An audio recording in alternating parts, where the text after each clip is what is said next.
परमपिता परमात्मा सर्व सृष्टि रचनहार कबीर बंदी छोड़ जी की असीम कृपा से ये 5 दिवसीय समागम चल रहा है।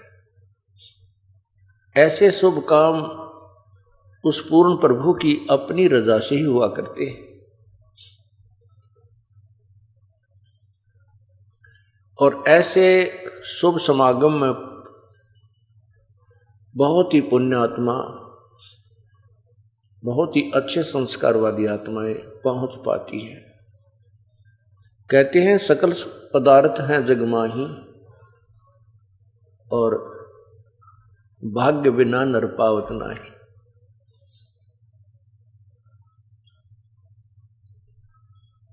सत्संग में आने से प्राणी को ज्ञान होता है कि जो क्रियाएं तू करता आ रहा है ये कितनी आवश्यक है और कितनी अनावश्यक है।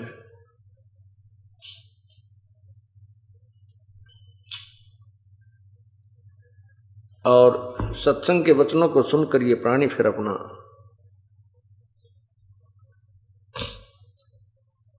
जीवन बदल लेता है, अपनी प्रक्रियाओं में परिवर्तन कर लेता है। और इतना ही काम है, जो बुराइयां हम कर रहे थे उनको त्याग देना है और जो प्रभु के दिए हुए नियम हैं, परमात्मा का जो संविधान है उसको स्वीकार कर लेना है। हम संविधान तोड़कर अपराधी बन जाते हैं, संविधान नहीं तोड़ेंगे तो हम अपराधी नहीं बनते। संविधान कैसे कैसे टूटता है, बुराई करने से परमात्मा का संविधान टूटता है, शराब पीने से, तंबाकू प्रयोग करने से, मांस खाने से और अन्य नशीली वस्तुओं का प्रयोग करने से, चोरी, डाके, ठगी, जारी, बुरी नीयत और अन्य झूठ, कपट, हिंसा आदि से परमात्मा का विधान भंग होता है, जिस कारण से ये प्राणी अपराधी बनता है।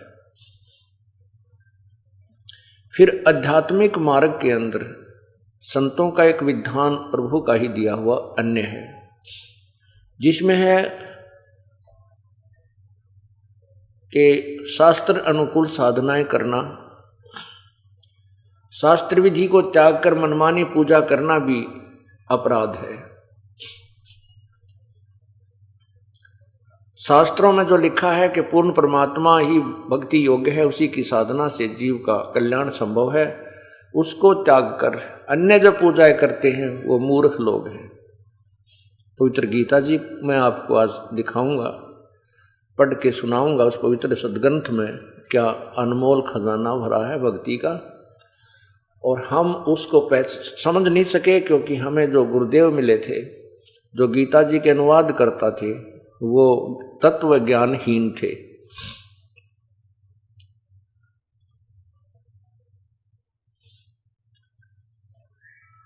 फिर जब आप सत्संग में आते हो, गुरुदेव से उपदेश प्राप्त कर लेते हो,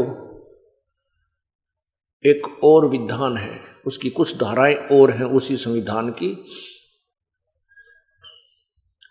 गुरु वचन निश्चय कर माने, पूरे गुरु की सेवा ठाने। गुरु वचन, गुरुदेव का जो आदेश है उसको अवश्य माने। यदि आप गुरुदेव का आदेश की अवहेलना कर देते हो तो आप फिर दोषी बन जाते हो।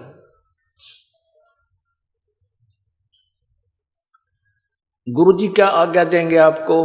गुरुजी आज्ञा देंगे शराब नहीं पीना, तम्बाकू नहीं पीना, चोरी नहीं करना बेटा बेटी, शुभ कर्म करना, मन कर्म वचन से भी किसी का बुरा नहीं सोचना, राग द्वेष को समाप्त करना।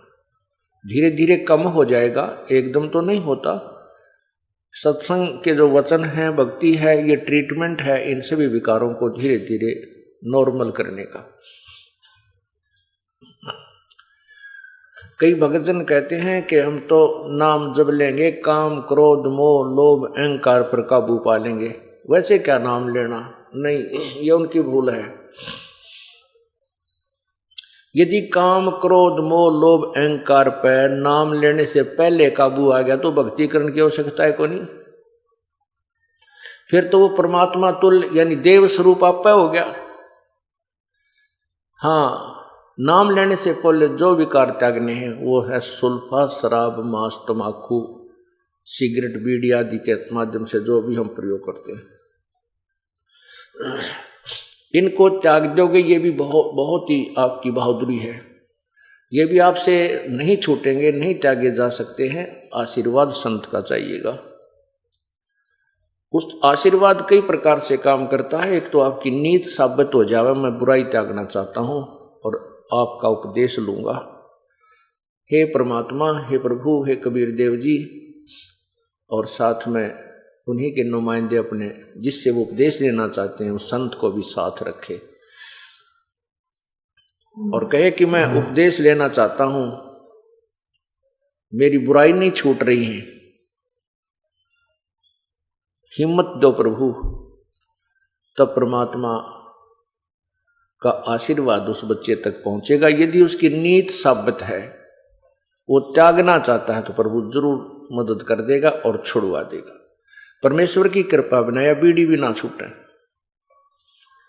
बीड़ी तो सबसे कमजोर शत्रु है इस जीव का, यह ना छूटा उस परमेश्वर की रजा बिना। अब जो भक्त, जैसे कल आपको बताया था कि जो पुण्यात्मा पिछले जन्मों में कभी परमेश्वर की साथ रही हैं, शरण में रही हैं, वो स्वयं आए हैं या अपना कोई संत भेजा है, तो वो पुण्यात्मा से आज कितनी बुराई कर रही हैं। शराब भी रोज पिया करती, सुल्फा भी पीती थी, मांस भी खाती थी, तम्बाकू बीड़ी का भी प्रयोग करते थे। और जिस दिन से उपदेश लेने की ठानी, परमात्मा ने तुरंत चांदना कर दिया, उनकी सब बुराई छुटवा दी। अब उनको उनसे बांस आती है, बदबू आती है, दुर्गंध आती है। किससे? शराब मांस तंबाकू से। और फिर वो क्या बताते हैं जी, नाम लेने से पहले भी हम दुखी थे, शराब और बीड़ी तय। बीड़ी से दुखी कैसे थे कि लेटते बीड़ी पीने दिल करता, लेटते बीड़ी लाते या सिगरेट लगाते, और वो बीड़ी ऊपर झटका कपड़े ने खराब कर देती। एक बार तो रजाई में आग लग गई, घरवाला ने भी गड़िया, लेकिन बीड़ी फिर भी ना छुट्टी। फिर कई बार दुखी होकर के शाम ने तोड़ देता, बंडल के बंडल ने तोड़ के और नो बाहर फेंक देता। बीड़ी साथ होगी ही नहीं तो आप पे छूट जाएंगी।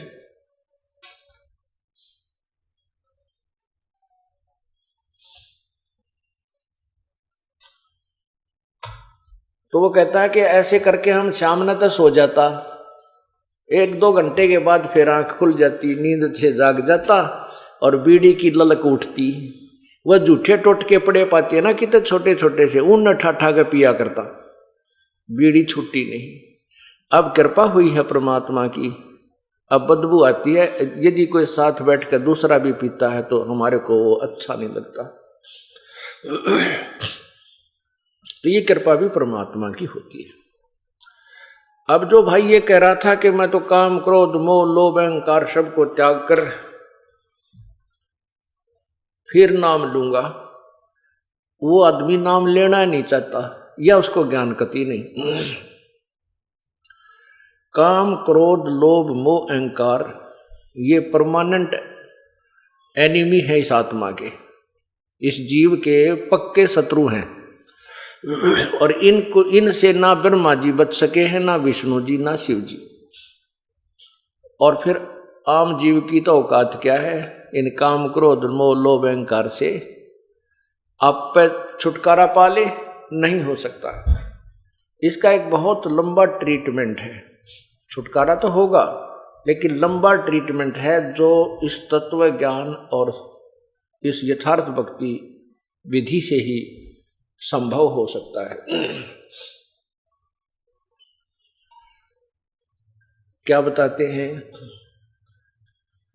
सरंग, भरंग, मृग, कुरंग और पतंगा, इंद्री एक ठग्यो तिस अंगा, और तुमरे संग पांचों प्रकाशा, ये योग युगत की झूठी आशा।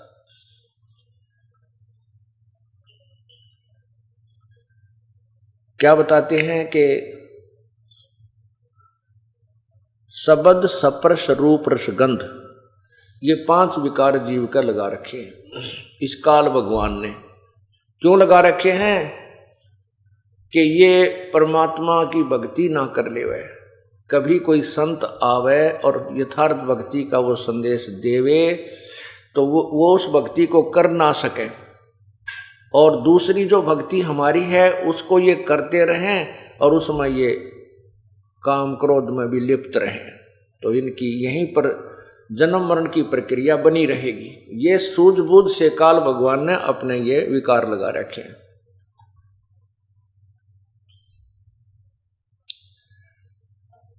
एक शब्द, स्पर्श, शब्द होती है अच्छी मीठी सुरीली आवाज की चाह, ये शब्द का ये गुण है। शब्द, स्पर्श, रूप, रसगंध आदि ये 5 विकार हैं। तो बढ़िया सब गाने बजाने, अच्छी आवाज को सुनने की जो चाह है वो विकार शब्द विकार कहलाता है। एक मृग होता है कुरंग, उसके अंदर ये एक विकार है जो उसकी जान का शत्रु बन जाता है। उसको सुरीली तान सुनने की आवाज है, और शिकारी जब मृग पकड़ते हैं, हिरण को पकड़ते हैं, तो वो एक प्रकार की धुन, एक सारंगी सी पे हारमोनियम पर एक प्यारी प्यारी धुन शुरू कर देते हैं, और वो मृग उस शब्द के वश होकर, उस सुरीली आवाज को सुनने के वश होकर के वहां से चलकर शिकारी के घुटनों में शीश रख देता है और प्यार से उसको सुनता है। उस एक शब्द विकार ने, एक कान के विकार ने उस मृग की जान शिकारी के हाथों में सौंप दी। वो रुक नहीं सका, वो विवश है, उसके बस की बात नहीं है, और वो मृग को पकड़ लेगा, उसको मार लिया, उसके चाम का अलग से प्रयोग किया, मांस न्यारा बेच दिया, हड्डी की तौर प्रयोग कर ली। स्पर्श, स्पर्श कहते हैं इस काम को, काम कहते हैं विषय वासना, जो अंग्रेजी में सेक्स कहते हैं। हाथी में सबसे ज्यादा काम वासना होती है, और हाथी पकड़ने वाले एक हथनी को ट्रेंड कर लेते हैं और जंगल में जाकर के गहरा गड्ढा खोद लेते हैं, उसके ऊपर घास फूस से, बोदी बोदी लकड़ियों से उसको ढक देते हैं, और ऊपर उसके ऊपर घास ऐसा ही डाल देते हैं जैसा उस जंगल का घास होता है, ऐसे खड़ा सा कर देते हैं, और उस ट्रेंड हथनी को, वो शिक्षित हथनी को हाथियों के झुंड में भेज देते हैं। वो हथनी जाकर के उनके साथ स्पर्श करती है, उनके शरीर से शरीर घिसाती है, स्पर्श करती है, अर्थात उनको काम वासना के लिए उत्तेजित करके कर देती है, और हाथी उसकी तरफ दौड़ते हैं। उससे वासना करने की चेष्टा करते हैं तो हथनी वहां से चल पड़ती है, वो दौड़ लेती है, उसके साथ 5-7 हाथी भी साथ साथ चल पड़ते हैं। उसको पता होता है, और वो व्यक्ति जो होते हैं शिकारी, वो वृक्षों की ओट लेकर खड़े हो जाते हैं। वो हथनी सीधी आती है उस गड्ढे की तरफ, और हाथी भी उसकी चारों तरफ को उस आगे से घेरने के लिए भाग रहे होते हैं। वो जल्दी से सीधी आकर के तुरंत वहां से कट मार कर और बराबर से ऐसे भाग के फिर तुरंत उस गड्ढे के सामने आकर सीधी भाग लेती है। हाथी सीधे ही भाग लेते हैं और उस गड्ढे के अंदर वो गिर जाते हैं। जब गड्ढे में वो गिर जाते हैं, उस बड़े बड़े चिंगाड़ते हैं, शिकारी फिर उनको हंटर लगा लगा कर काबू कर लेते हैं, और फिर गांव गांव में, नगर नगर में, सर्कस में ले जाकर उनकी रेल बनाते हैं, उनका जुलूस निकालते हैं। एक सप्रस विकार के कारण हाथी विवश हो गया, परवश हो गया और अपना जीवन व्यर्थ कर लिया। हाथियों को मारकर भी उसकी खाल, हाथी का दांत, पता नहीं के प्रयोग करते हैं। फिर रूप, एक जैसे शाम को लाइट जले थी, इस पर कितने ये कीट पतंग उड़ उड़ कर टक्कर मार रहे थे। ये रूप विकार है इनके अंदर। पतंग दीपक के ऊपर जाकर के उस रोशनी के वश होता है, उसका रूप के ऊपर उसकी कसक है और रूप के ऊपर आसक्त हो जाता है और दीपक के ऊपर जाकर गिर जाता है, गिरते ही जल के मर जाता है। ये हजार की वोल्टेज की ट्यूबें जग रही हैं, इनके ऊपर ये मक्खियां, ये पतंग जाते हैं और वहां मर जाते हैं। एक विकार ने, रूप के ऊपर आकर्षित होने वाले विकार ने उस पतंग की जान ले ली। शब्द स्पर्श रूप, अब रस। रस माने जीभ का स्वाद। जीभ के स्वाद के वश मछली होती है। मछली पकड़ने वाला क्या करता है, एक मांस का टुकड़ा एक कांटे में डाल लेता है, उस कांटे का, उस हुक का एक बांध लेता है और उसको पानी में छोड़ देता है, रस्सी अपने हाथ में रखता है। वो मछली उसको खाने के लिए एकदम दौड़ती है, वो हुक उसके गले में अटक जाता है और वो ऐसे झटका देता है शिकारी, मछियारा, वो मछली बाहर आके गिरती है। एक जीभ के स्वाद ने मछली की जान ले ली। गंध, सुगंध। भंवरा जो होता है, भंवरा जो फूलों के ऊपर सुगंध लेता फिरता है, वो इतना वश होता है गंध लेने के, सुगंध लेने के, कि फूल के ऊपर बैठ जाता है और वो इतना बेसब्रा हो जाता है, उठता नहीं। और शाम के समय वो फूल बंद हो जाता है। कई ऐसे फूल हैं जो बंद हो जाते हैं, अच्छे मजबूत होते हैं, और वो भंवरा उसके अंदर ही रह जाता है, उसकी जान चली जाती है, वो उठता नहीं, इतना विवश है। तो यहां कहते हैं कि कुरंग मतंग, कुरंग कहते हैं मृग को, मतंग कहते हैं हाथी को,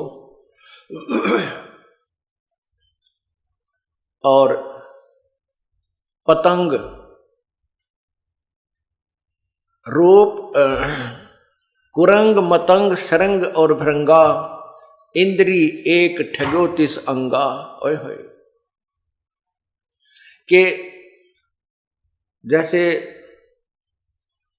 मृग और हाथी और पतंग, शरंग मछली को कहते हैं, और भंवरा, इन पांचों में एक एक विकार था। इन एक एक विकार ने ही इनकी जान ले ली। और तुमरे संग पांचों पर कासा, योग युगत की झूठी आशा। मनुष्य जीवन में काल ने और जुल्म कर दिया। इस मनुष्य जीवन के मानव शरीर में ये पांचों लगा दिए। ये पांचों विकार मानव को प्रभावित रखते हैं। इसमें जीभ का भी स्वाद है, कानों का भी रस लेने, गाने गुने सुनने चाहिए इसने, गुटी सूटी लाने, बढ़िया है चटपटे भोजन खाने के लिए।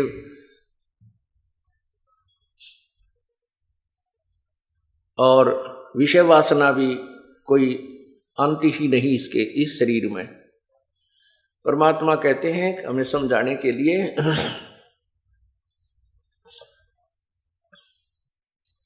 कबीर कुत्ता रुत पे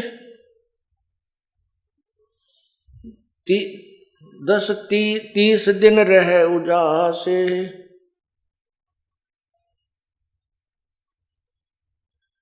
कामी नर कुत्ता सही 6 ऋतु 12 मास। परमात्मा कितनी प्यारी तुलना करते हैं इस मनुष्य के साथ। कहते हैं कुत्ता एक ऋतु आने पर ही 30 दिन तक वो काम वासना से प्रेरित रहता है, और कामी नर कुत्ता से ही 6 ऋतु 12 मास। कामी माने विषय वासना वश होकर ये नर उस कुत्ते से भी बदतर है। इसकी कोई ऋतु ही सीमित नहीं है, 6 ऋतु 12 मास ही ये काम तेज उत्तेजना के वश रहता है। अब क्या कारण है कि जैसे काल ने हमारे ये मनुष्य जीवन देते ही ये 5 विकार फिट कर दिए कि या तो ये भक्ति करे नहीं और करे तो ये विकार इसको करने नहीं थे। परमात्मा पूर्ण ब्रह्म बड़े दयालु हैं, उन्होंने एक ऐसा ट्रीटमेंट दिया हमारे को इस सत्य नाम का, श्वास से सिमरण का। इससे ये विकार धीरे धीरे कति नष्ट हो जाएंगे, बिल्कुल नॉर्मल से बने रहेंगे, ये दबाव नहीं दे सकेंगे। और फिर ये ज्ञान ऐसा दे दिया कि हम गलती करने की चेष्टा करेंगे या कोई मन में विकार काल प्रेरित करेगा, तुरंत ये ज्ञान अड़ जाएगा और परमात्मा इस मन की परों को काट देगा और भक्ति का जो सहयोग है वो आपको इन विकारों से बचाएगा और कुछ दिनों के बाद ये ठीक हो जाएंगे। ये बिल्कुल समाप्त नहीं होंगे, लेकिन ज्ञान से ठीकम इस सतनाम से बिल्कुल ऐसे हो जाएंगे, हानि नहीं कर सकेंगे, आपको बाधक नहीं करेंगे, बनेंगे आपके लिए। परमात्मा कोई गलती नहीं होने देगा आपसे, कोई ऐसी परिस्थिति पैदा कर देगा जो ये मन तो ये काल है, ये तो 21 ब्रह्मांड का भगवान है, ये ब्रह्मा विष्णु महेश के साथ भी इसने खूब ऐसी घटनाएं घटा दी जो आज तक शोभनीय नहीं लगती हैं, लेकिन संत के साथ इसकी नहीं बसाओगी। कैसे? जैसे भगवान शिव ने जब ये देखा कि पार्वती जी ने श्री रामचंद्र जी का रूप बनाकर ना सीता जी का रूप बना करके और श्री राम की परीक्षा ली थी, और श्री राम ने उनको पहचान लिया था कि आप तो दक्ष पुत्री देवी हो, आप सीता नहीं हो। और भगवान शंकर ने मना किया था कि आप सीता रूप मत बनाना, श्री रामचंद्र की परीक्षा मत लेना, क्योंकि श्री रामचंद्र जी सीता के वियोग में रो रहे थे, दहाड़े मार रहे थे, पशु पक्षी पेड़ों से भी पूछ रहे थे, जिसमें सीता जी का अपहरण रावण ने कर लिया था, श्री राम को पता नहीं था। उसमें भगवान शिव ने कहा था, पार्वती ने पूछा था ये आदमी क्यों रो रहा है? भगवान शंकर ने कहा ये आम मनुष्य नहीं है, ये भगवान विष्णु अवतार श्री रामचंद्र जी हैं, इनकी पत्नी को कोई उठा ले गया है, अपहरण कर ले गया है, उस वियोग में ये रो रहे हैं। तो पार्वती जी ने कहा था कि भगवान रोते थोड़े ही हैं, मैं नहीं मानती ये विष्णु जी हो सकता है, मैं इसकी परीक्षा लूंगी और सीता रूप बनाकर जाऊंगी। शिव भगवान ने कहा था कि तू सीता रूप मत बनाना पार्वती, तब तो उसने कह दिया नहीं बनाऊंगी। भगवान शिव के इधर उधर होते ही तुरंत सीता रूप बनाया और श्री राम की परीक्षा लेने पार्वती जी पहुंच गई। जाते ही रामचंद्र जी ने कह दिया, हे दक्ष पुत्री माया, भगवान शिव को कहाँ छोड़ाई, अकेली कैसे आ गई। इस बात से वो बहुत शर्मिंदा हुई और कहा आप तो सचमुच विष्णु भगवान हैं, ये मेरी ही गलती थी, शिव भगवान ठीक है आपको प्रणाम कर रहे थे। जब वो वापस आई तो अंदर से मन काल ने प्रेरित कर दिया भगवान शिव को कि ये अवश्य गड़बड़ करके आई होगी। उसने कहा कि तू सीता बन के परीक्षा लेकर आई है। वो नाटी भी इतना मन ने को नहीं परीक्षा ली, नहीं तू झूठ बोलती है, मेरी आत्मा नहीं मान रही है, तू गई है। फिर उसने भी स्वीकृति दे दी, हाँ जी मैं गई थी। इस बात से भगवान शिव ने एक तो ये कहा कि तू अब मेरे बड़े भाई की पत्नी का रूप बना लिया, अर्थात मेरे लिए माता के तुल्य होगी, स्वीकार्य नहीं है, मैं तुझे तेरे से पत्नी व्यवहार नहीं करूंगा। और दूसरे मन में ये आके मैं पार्वती से प्रिय इस जग में किसी को नहीं मानता था और इसने भी मेरे को डिसीव कर दिया, धोखा दे दिया। इसलिए मुझे स्त्री की चाह किस लिए हुई कि मेरे अंदर वासना है, काम वासना, मैं इसी को नष्ट कर दूंगा, मुझे चाह ही ना पड़ेगी जो मुझे धोखा दे सके और भक्ति में बाधक बन सके। इस विचार से भगवान शिव ने 88,000 वर्ष तक इस एक विकार को नष्ट करने के लिए तप किया, सप्रश विकार को। 88,000 वर्ष तप करने के बाद कहते हैं कामदेव को भी फूंक दिया, जला दिया, सब कुछ कर दिया। और भगवान शिव ने सोच लिया कि अब तू वासना रहित हो गया है, तेरा विकार समाप्त हो गया। कबीर परमात्मा कहते हैं विकार मरा मत जानियो जो भूबड़ में आग। जैसे अंगार होता है और उस आग को दबा देते हैं, अग्नि के जैसे उपला होता है, उपले को जला करके वो आग पूरा अंगार बन जाता है और उसको राख में दबा देते हैं कि काफी देर तक ये रहा रहेगा। तो उससे ऊपर से तो ऐसा हो जाता है जैसे बिल्कुल समाप्त हो गया, इसमें राख रूख लग के, और उसको ऐसे हिलाते हैं ना तो अंदर से पूरा धंधकता मिलता है। तो परमात्मा ने कहा है कि विकार मरे मत जानियो जो भूबड़ में आग, पहले से भी तेज धंधकती पावेगी। कैसे ना जो साधना तुम कर रहे हो उनसे नहीं मरेंगे, उनसे तुम मान लेते हो कि हमने कुछ सफलता प्राप्त कर ली, लेकिन वो सफलता नहीं, वो तो दुबक गया है तुम्हारा, जो दबा है थोड़े से दिन तक। और जो सतनाम और इस विधि से जो साधना की जाती है ये परमानेंट ट्रीटमेंट कर दिया जाता है। अब काल भगवान जो ज्योति निरंजन ब्रह्म है उसको चिंता बनी रहती है कि यदि कोई व्यक्ति, यदि ये मानव या प्राणी अपनी वासना को कंट्रोल कर लेंगे तो संतान उत्पत्ति कैसे होगी, और संतान उत्पत्ति नहीं हुई तो मैं 1 लाख मानव शरीरधारी प्राणियों के शरीर के मैल को कैसे खाऊंगा। इस दृष्टिकोण से वो किसी को भी विकार रहित नहीं होने देता। ये उसकी मजबूरी है और एक भयंकर जाल है। तो कुछ दिनों के बाद उस काल ने प्रेरणा कर दी भगवान शिव के अंदर कि मैंने सुना है कि जिस समय हमने सागर मंथन किया था, सागर मंथन के समय कहते हैं मैंने तो विष ले लिया था, मुझे तो नशा बन गया था, ध्यान नहीं, और राक्षसों ने अमृत के कलश को ले लिया था। भगवान विष्णु ने एक मोहनी रूप बनाकर, सुंदर स्त्री का रूप बनाकर, नाच कूद कर, डांस डूंस करके, अच्छे गाने गा करके उनको मदिरा पिला दी थी।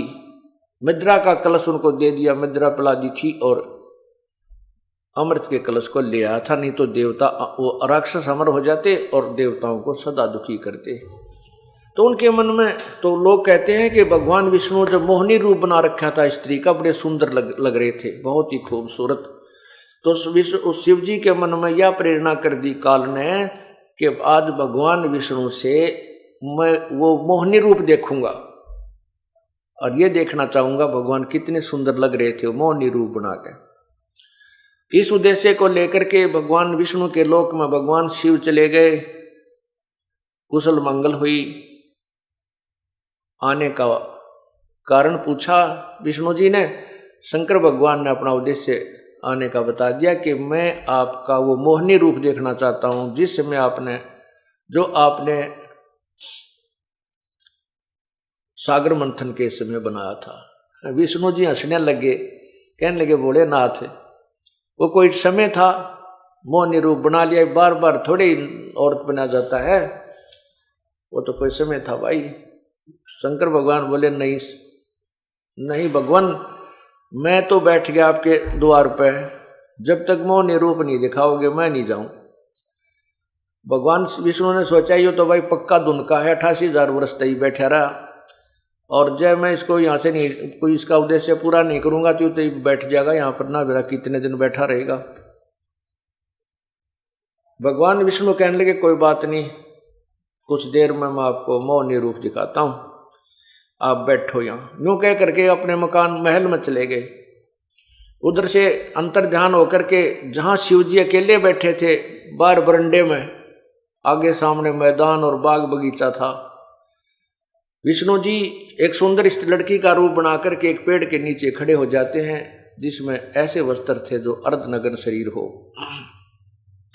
शिव जी ने इधर देखा, कोई दिखाई नहीं दे रहा था। उठ के उस स्त्री की तरफ चल पड़े। और वो लड़की आगे आगे चलने लगी, शिव जी ने भी लंबी लंबी कदम रख के उसके हाथ पकड़ लिया और वो आगे चलती रही। कहने का भाव ये मैं पुराण में लिखा है जो हम आपको बता भी नहीं सकता भगवान शिव जी की क्या दशा हुई। तो उसी समय भगवान विष्णु ने अपना विष्णु रूप बना लिया। तब भगवान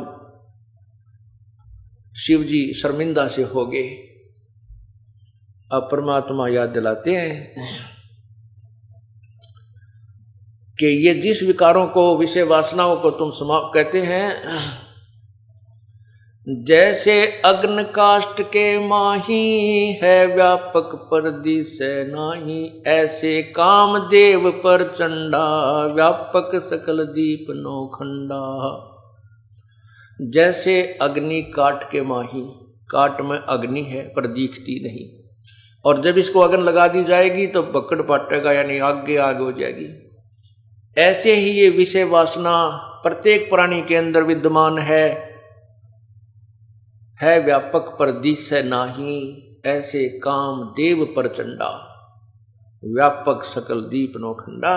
तो यहाँ कबीर परमेश्वर जी बताते हैं कि तुमरे संग पांचों पर कासा, ये योग युगत की झूठी आशा।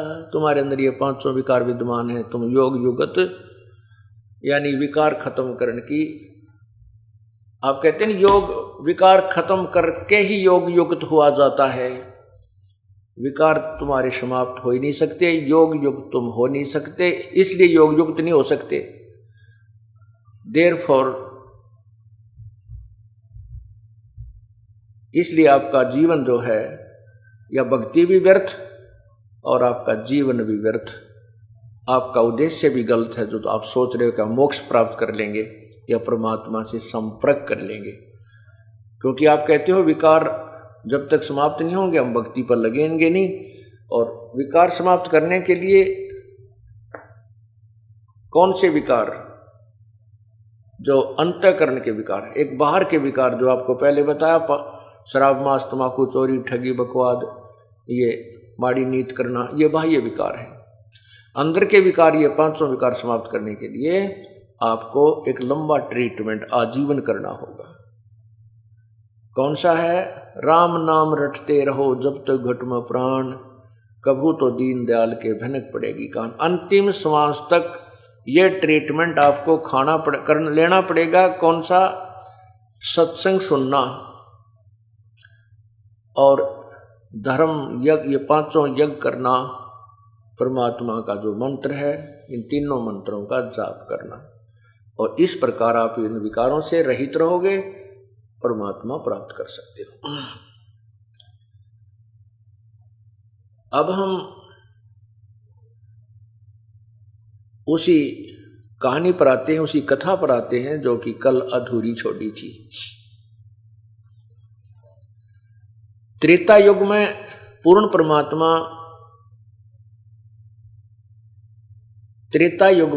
परमात्मा मुनिंदर नाम से आए थे,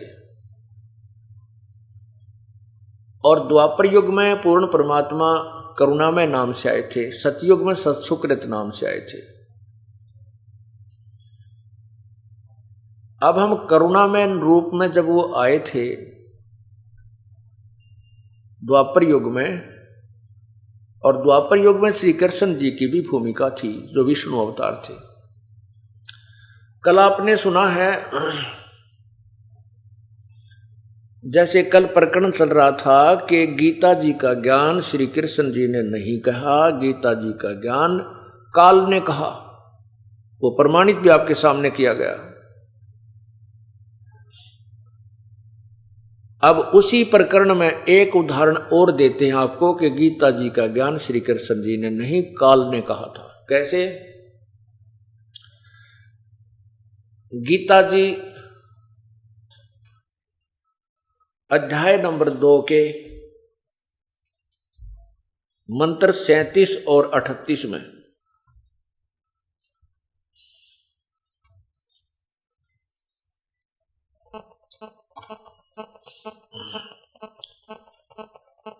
लिखा है कि गीता ज्ञान दाता अर्जुन को कह रहा है कि अर्जुन, या तो तू युद्ध में मारा जाकर स्वर्ग को प्राप्त होगा अथवा संग्राम में जीतकर पृथ्वी का राज्य भोगेगा। इस कारण हे अर्जुन, युद्ध के लिए निश्चय करके खड़ा हो जा, यानी युद्ध कर ले। 38 श्लोक में अध्याय नंबर 2, गीता जी के अध्याय नंबर 2 श्लोक 38 में फिर कहा है कि जय पराजय, लाभ हानि, सुख दुख समान समझकर इसके बाद युद्ध के लिए तैयार हो जा। इस प्रकार युद्ध करके तू पाप को नहीं प्राप्त होगा, अर्थात तुझे पाप नहीं लगेंगे। अब ये जो ज्ञान है गीता जी का, ये ज्योति निरंजन काल ने दी कहा है, और इसमें जो वेद का ज्ञान प्लस में अपनी जो युद्ध कराने के उद्देश्य से जो ऊटपटांग ज्ञान, इसमें दोनों भर दिए। कैसे? जैसे गीता अध्याय नंबर 2 के श्लोक 38 में तो कह रहे हैं कि जय पराजय का लालच ना करके, लाभ हानि ने त्याग के और युद्ध के लिए तैयार हो जा, तू पाप नहीं लगेगा। और 37 में उससे पहले वाले श्लोक में कह रहा है यू काल भगवान कि अर्जुन, यदि तू युद्ध में जीत गया तो सारी पृथ्वी का राज भोगेगा, हार गया और जो मर गया तो स्वर्ग जाएगा। लालच और लोभ दोनों दे भी रहा है, बता भी रहा है कि लोभ तेरे को ये है, लाभ ये है, तेरे को लाभ है और कि तू जीत गया तो पृथ्वी का राज भोगेगा, मर गया तो स्वर्ग में जाएगा। क्योंकि युद्ध में यदि सैनिक सीने में गोली खाकर मरता है, पीछा नहीं हटता है, उसको कुछ समय के लिए स्वर्ग का समय मिलता है। इस दृष्टिकोण से गीता ज्ञान दाता अध्याय 2 श्लोक 37 में तो लाभ बता रहा है, और 38 में नो कह जय और पराजय ने छोड़ के लाभ हानि को भूल के तो युद्ध कर ले, पाप नहीं लगेगा। ये दोगला ज्ञान है। वेदों वाला ज्ञान तो सही है गीता जी में, जो ब्रह्म ने ही बोला है, और जो उसने युद्ध कराने के लिए अटकल लाई है वो ज्ञान ठीक नहीं उसका। अब गीता जी अध्याय नंबर 4 के 3 के अंदर कहा कि अर्जुन कह रहा है भगवान, आपकी ये दो तरफा बातें यानी दोगली बात मेरे समझ में नहीं आती।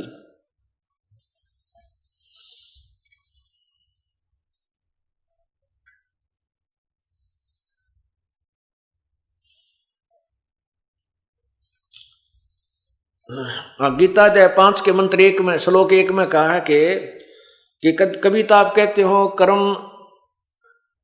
कर्म योगी से, कर्म सन्यासी से कर्म योगी अच्छा है, कभी आप ज्ञान को उत्तम बता रहे हो, तो आप ये दो तरफी आपकी बातें यानी दोगली बातें मत करो, एक निश्चय करके बात बता, निश्चय करके ज्ञान कहिए। क्योंकि अर्जुन सोच रहा है कि कृष्ण बोल रहा है, लेकिन कृष्ण के शरीर में वो काल बोल रहा था। अब हम क्या लेते हैं कि गीता जी अध्याय नंबर 2 के श्लोक 37 में कहा है कि युद्ध में जीत गया तो सारी पृथ्वी का शासन करेगा, हार गया मर गया तो स्वर्ग जाएगा। 38 में कहा है कि तुझे कोई पाप नहीं लगेगा तो युद्ध कर ले। तो अध्याय नंबर 11 के मंत्र 32 में कहा कि तू तो केवल निमित्त मात्र है, ये तो मैंने सारे मार रखे हैं, मैं काल हूं, मैं खाने के लिए सबको आया हूं। अब इस प्रमाण को प्रमाणित करने के लिए एक कथा सुनाता हूं। युद्ध के उपरांत पांडव विजयी हुए, कौरव हार गए, पराजित हुए। कुछ समय के उपरांत क्या होता है कि युधिष्ठिर जी को, जो पांडवों का बड़ा भाई था, उसको राजगद्दी पर बैठा दिया गया। कुछ समय उपरांत युधिष्ठिर जी को भयंकर सौपन आने लगे, बुरे बुरे सौपन आने लगे।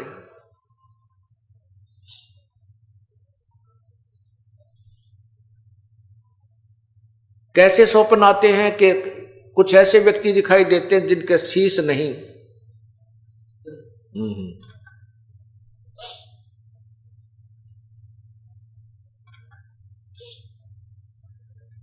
अब वो ऐसे बुरे बुरे स्वप्न आने लगे जैसे सिर कटे हुए व्यक्ति घर में घुस रहे हैं, हाहाकार मच रही है, और ऐसा आवाज आ रही है जैसे युद्ध में शहीद हुए उन सैनिकों की विधवाएं रो रही हैं और उनके अनाथ बच्चे अपनी माँ से लिपट कर रो रहे हैं, माँ हमारा पापा, हमारे पिताजी, हमारे डैडी कब आएंगे। वो बच्चों को सांत्वना दे रोती हुई बताती है, बेटा वो फौज में गए हैं, कुछ दिनों में आ जाएंगे। और उधर से अपनी चूड़ियां फोड़ रही हैं, अब दुहागन हो रही हैं, टक्कर मार मार कर रो रही हैं और कह रही हो कि एक खूनी राजा तुझे क्या मिल गया, हमारे पतियों के खून को पीकर, उनके खून को पीकर आज तू शासन कर रहा है, उनका खून पी रहा है। ऐसे मन में ऐसे स्वप्न आने लगे, बेचैन होकर युधिष्ठिर बैठ जाता है, सारी सारी रात ऐसे आंखें फटी फटी सी रह जाती हैं, ऐसा भयभीत सा हो जाता है। द्रौपदी ने एक दिन देखा, पूछा क्या बात है स्वामी, आप सो क्यों नहीं रहे हो। तो युधिष्ठिर जी ने ऐसे ही कुछ नहीं कहकर टाल दिया और एक बार सोने का बहाना करके द्रौपदी को सुलाकर फिर बैठ गया। सारी सारी रात ऐसे जागता रहा। दूसरे दिन देखा, तीसरे दिन देखा तो द्रौपदी ने देखा कि खाना पीना भी छोड़ चुका है, सारा दिन ऐसे भयभीत सा रहता है, सारी रात जागता है, कभी झांकी खिड़कियों में जाकर देखता है, कभी इधर देखता है, उसको आवाजें आती हैं, चारों तरफ से बुरा हाल हो रहा है। तब द्रौपदी ने उन चारों पांडवों से कहा कि आपका भाई बहुत परेशान है, इसे पूछिएगा क्या समस्या है। 3-4 दिन से ना आहार ठीक कर रहा है, ना ये नींद ले पा रहा है। चारों पांडवों ने भाई से कहा, प्रार्थना की, भैया क्या हम आपके भाई नहीं हैं, आपके ऊपर कोई आपत्ति आई है, कोई राजकाज में दिक्कत है तो हम आपके भाई हैं और आपकी मदद करेंगे, आप हमसे क्यों राज छुपाए हुए हो। ये तो हमें मालूम है कि आप हमें दुखी करना नहीं चाहते, लेकिन एक समय ऐसा होता है हमने अपने भैया के साथ दुखी होना पड़ चाहिए। तो सारी बातें कहने के बाद युधिष्ठिर ने सच्ची बात बता दी, भाई ऐसे ऐसे हो रहा है, मेरे बस की बात नहीं है और मुझे बहुत डर लग रहा है, रात को कांपता रहता हूं। अब ऐसी जब समस्या आती है तो हम गुरुदेव के पास जाते हैं। श्री कृष्ण जी पांडवों के धार्मिक गुरु थे, यादव के भी धार्मिक गुरु श्री कृष्ण जी ही थे। सभी ने एक ही राय बनाई कि श्री कृष्ण जी के पास द्वारका चलते हैं, इस समस्या का समाधान और कारण पूछते हैं। श्री कृष्ण जी के पास पांचों पांडव पहुंच गए, सभी व्यथा अपनी बताई, उसका कारण जानना चाहा, साथ में समाधान भी पूछा। श्री कृष्ण जी ने कहा कि तुमने जो महाभारत के युद्ध में जो हिंसा की है, बंधुघात किया है, क्योंकि वो सारे रिश्तेदार इकट्ठे हो रहे थे, किसी की सेना थी, किसी का चाचा था, कोई मामा था, कोई साला था। कहते तुमने जो युद्ध में सैनिक मारे हैं, जो बंधुघात किया है, वो पाप दुखदाई हो रहा है। अब अर्जुन तो कानों सुन रहा था उन बातों को, कुछ तो याद थी उसने ये सुना था कि तुम्हें कोई पाप नहीं लगेगा अर्जुन, तो युद्ध कर ले। गीता ज्ञान देते समय भगवान कह रहा था। और अब भगवान कह रहा है कि तुम्हें वो पाप लग गए जो युद्ध में किए थे, हिंसा की थी। मैं मना कर रहा था, मैंने हाथ जोड़े, मैं गिड़गिड़ाया कि मैं नहीं लड़ूंगा, चाहे तीनों लोगों का राज भी मुझे दे दे तो भी मैं नहीं लड़ना चाहता, युद्ध नहीं करना चाहता। और उस समय तो मुझे इतना प्रेरित कर दिया, तो युद्ध कर ले, डरा धमका के, ऐसी बूंदी शक्ल दिखा के, मैं काल हूं, मैं खाऊंगा, मैं इतना डरा दिया युद्ध करवाने के लिए। और अब कहता है तुझे पाप लग, तुम्हें वही पाप लग गए। अब उस समय अर्जुन ने ये वाद विवाद करना उचित नहीं जाना। क्यों नहीं समझा कि यदि मैं अब भगवान श्री कृष्ण जी से ये पूछूंगा, विवाद करूंगा कि आप पहले गीता ज्ञान देते समय तो कह रहे थे कि तुम्हें कोई पाप नहीं लगेगा तो युद्ध कर ले, और अब आप कह रहे तुम्हें ये पाप लग गए, इसमें के जाल साजी थी तेरी। आपको क्या मिल गया ये जुल्म करवा के। इसलिए नहीं बोला कि भाई युधिष्ठिर ये सोचेगा कि जो अब समस्या क्या आ गई कि श्री कृष्ण जी ने उसका समाधान बताया था, इस दुख के निवारण का समाधान ये बताया था कि एक अश्वमेघ यज्ञ करो, और उस अश्वमेघ यज्ञ में पृथ्वी के सभी देवता, सभी ऋषि मुनि, सभी वर्गों के लोग, जितने भी ज्यादा से ज्यादा जीव आ सके मानव शरीरधारी, उन सबको आमंत्रित कीजिए। स्वर्गलोक के देवताओं को भी आमंत्रित कर लीजिए, और फिर ये यज्ञ एक धर्म भंडारा कीजिए, और एक शंख रखा जाएगा, पंचजन्य शंख रखा जाएगा। वो शंख सभी के भोजन करने के उपरांत अपने आप आवाज करेगा, तो समझना तुम्हारी यज्ञ सफल होगी। यदि शंख ने आवाज नहीं की, भोजन सबने खा लिया, तो आपकी यज्ञ संपूर्ण नहीं हुई और आपका दुख निवारण नहीं होगा।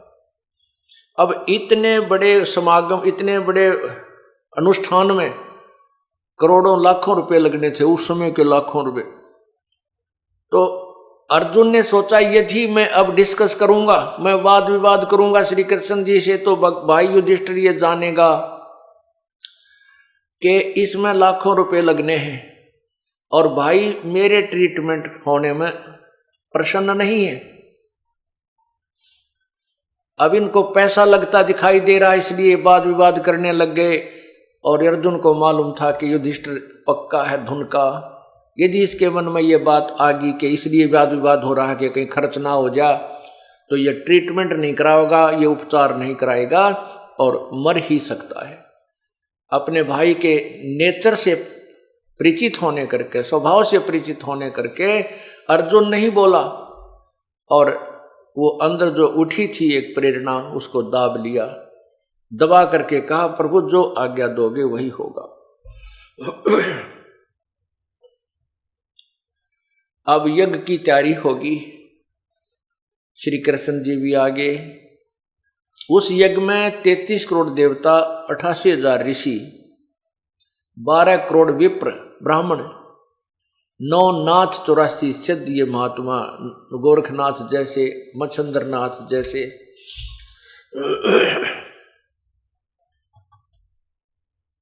ये सभी विद्वान थे। और हमारे जैसे जीवों का तो कहना है कि कितने बैठे थे। अब सभी ने भोजन कर लिया, शंख नहीं बाजा, शंख ने आवाज नहीं की। तो युधिष्ठिर जी बहुत मायूस हुए, श्री कृष्ण जी के पास आए और कहा प्रभु हमने घोर पाप कर रखा है, हमारा पाप समाप्त नहीं हो सकता, हमारा शंख नहीं बज सकता, ये शंख नहीं बजा इसलिए हमारी यज्ञ संपूर्ण नहीं हुई और हमारा पाप नहीं कटा, हमारा दुख निवारण नहीं हुआ। श्री कृष्ण जी ने कहा भाई ये जितने भी महापुरुष आए हैं इनमें कोई शंख बजाने वाला है ही नहीं। एक शंख बजाने वाला संत सुदर्शन नाम है, वाल्मीकि के घर उसका जन्म है, वो यहां आए तो तुम्हारा काम बने। अब युधिष्ठिर जी ने कहा कि कहाँ है प्रभु वो? श्री कृष्ण जी ने बताया कि काशी की तरफ, काशी के अंदर ऐसे ऐसे वो रहते हैं। अब श्री कृष्ण जी ने पूछा क्या तुमने उनको आमंत्रित नहीं किया? युधिष्ठिर जी ने कहा कि उधर भीम की ड्यूटी लाई थी, उस क्षेत्र में न्योता देने की, निमंत्रण देने की। भीम बुलाया। भीम से श्री कृष्ण जी ने पूछा कि क्या आप उधर गए थे? एक संत है, वाल्मीकि घर में जन्म है, सुदर्शन उनका नाम है, उनको आमंत्रित नहीं किया या क्या कारण है? तब भीम जी ने कहा जी मैं गया था उनके पास, लेकिन वो तो कुबोल आदमी है, उसमें तो अभिमान बहुत है। श्री कृष्ण जी ने कहा कि क्या वार्ता हुई, सच्ची सच्ची बताना। अब क्या, जब श्री भीम जी भगवान के प्यारी आत्मा सुदर्शन जी को आमंत्रित करने के लिए उनकी झोंपड़ी पर पहुंचे, तो भीम ने कहा कि मैं युधिष्ठिर राजा का भाई हूं, हमने एक अश्वमेध यज्ञ करना है, महात्मा जी आप भी हमारे वहां आइएगा।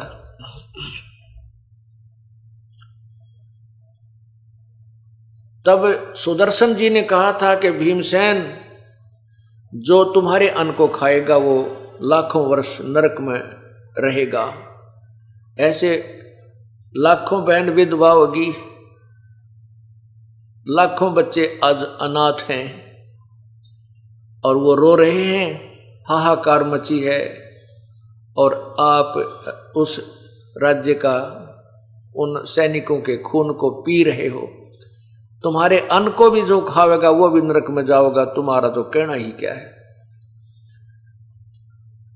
और मुझे ले चलना है तो जो अश्वमेध तुम कर रहे हो ऐसी ऐसी 100 अश्वमेध यज्ञों का फल मुझे दे दीजिए, फिर मैं तुम्हारे अन्न को ग्रहण करूंगा। अब भीमसेन हो गया नाराज, और भीमसेन को यह अभिमान था कि हमारे साथ श्री कृष्ण जी रहे, इसने युद्ध में भी हमें जिता दिया, ये क्या बात है, ये तो लीला कर रहे हैं। श्री कृष्ण जीते से ही हमारी एक संपूर्ण हो जाएगी, और यो एक ना होगा तो के कीड़ी की टांग टूट रहे हैं, ना आने दे। ऐसा कहकर कहने लगा, बाबा जी घना मत बोल रहे, मुझे आदेश नहीं है हमारे बड़े भाई का, नहीं तो तेरी हड्डी पसली ये कर देता, तू घना मत बोला, हमें पापी कहता, तू अपने आप को निरपराध मानता है। आना होता जाइए ना, बेशक मत आइए। अब श्री कृष्ण जी ने जब ये वचन सुने कि पहलवान ने तो बात बिगाड़ दी, तब श्री कृष्ण जी ने कहा, युधिष्ठिर भीम, आप संतों के साथ ऐसे व्यवहार करने से भी पाप के भागी बन गए, और वो पूर्ण संत हैं, पूर्ण परमात्मा की पूर्ण भक्ति युक्त हैं।